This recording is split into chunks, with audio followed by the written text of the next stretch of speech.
কত বেলা হয়ে গেল। বেটাকে বললাম একটু সকাল সকাল আয়, তা না, ওর দেরি করেই আসতে হবে। বারবার করে বললাম আজ হাটে যাব, তাও সহ্য হলো না। না, বাইরে গিয়েই মনে হচ্ছে অপেক্ষা করতে হবে ওর জন্য। 12টাই বেজে গেল একদম।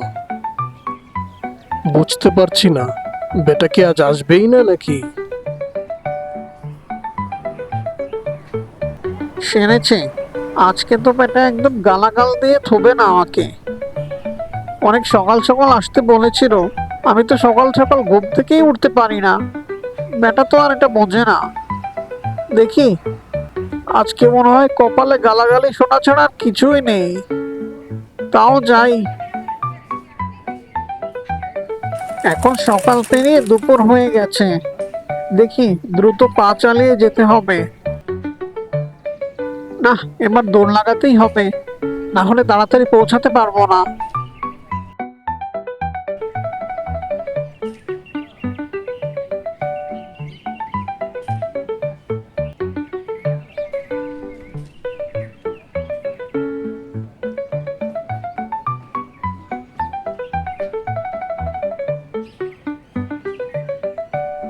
কি রে, তোর কি এখন আসার সময় হলো?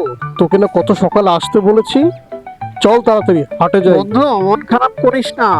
আমার তো সকাল সকাল ঘুম ভাঙে না, তাই সকালে উঠে আসতে পারিনি। উঠেই দেখি 11টা বাজে। কি করব বল? ঠিক আছে, চল, আর কথা না বাড়িয়ে তাড়াতাড়ি যাই।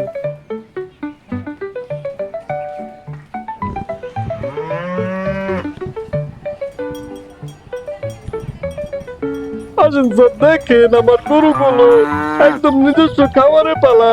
স্যারের মধ্যে থেকে পছন্দ করে নেন কোনটা ভালো লাগে। এই গরু খুব এলে ভালো গরু। মানের গরু তাই স্যার। নাকি? তাহলে দেখো তো তোমার গরুগুলো। ওই পিছনের গুলোর একটু দাম বলো তো, তারপরে সামনের গুলোর দাম বলো। দেখি, আমাদের যদি কোনো পছন্দ হয় তাহলে তোমার কাছ থেকেই নিয়ে নেব। বুঝতে পারলে? কিন্তু গরু নিতেই এসেছি, তাই নেওয়ার মতো করে বলো যাতে নিয়ে যেতে পারি। খামোখা উল্টো পাল্টা দাম বলো না। ঠিক আছে স্যার, আপনারা দেখেন আমি গরুর দামগুলো বলে যাচ্ছি। স্যার, এই পিছনের গরুটা আপনাদের জন্য 1,30,000 টাকা রাখবো, আর পরের গরুটা 98,000 টাকা স্যার।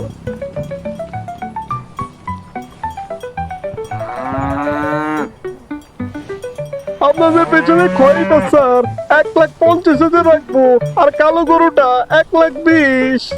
দেখেন স্যার, আপনাদের পছন্দ হয় কিনা। আমার গরুগুলো কিন্তু খামারে পালা, আমার নিজস্ব খাবার।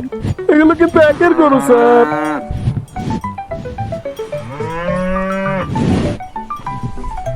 তোমার এই ঘন্টাওয়ালা গরুটাকে আমি 90,000 টাকা দেব।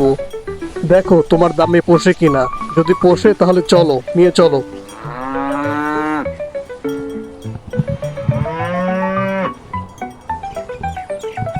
দেখ তো পাচু, তোর পছন্দ হয় না এই গরুটাকে, আর দামও তো আমি বলে দিয়েছি, আমার কিন্তু এটা পছন্দ হয়েছে।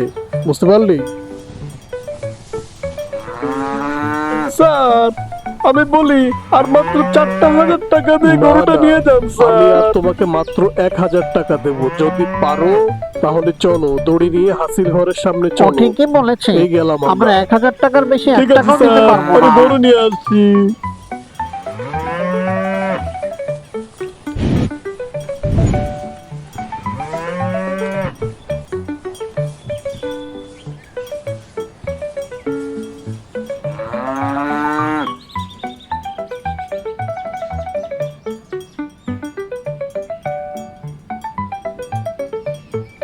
এই যে নাও ভাই, তোমার 91,000 টাকা। দেখো ভালো করে বুঝে নাও।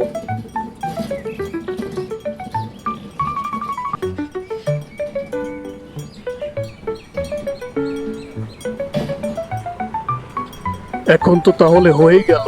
কিন্তু এ কি, তোমার মন খারাপ কেন? হ্যাঁ, তুমি তো টাকা পেয়েছো। কি বলবো স্যার, গরুটা আমার অনেক আদরের ছিল। ওকে ছেড়ে দিয়ে আজকে আমার খুব মায়া লাগছে। কিন্তু কি করবো স্যার, গরু তো বেচতে এসেছি। ঠিক আছে স্যার, আপনারা চলে যান।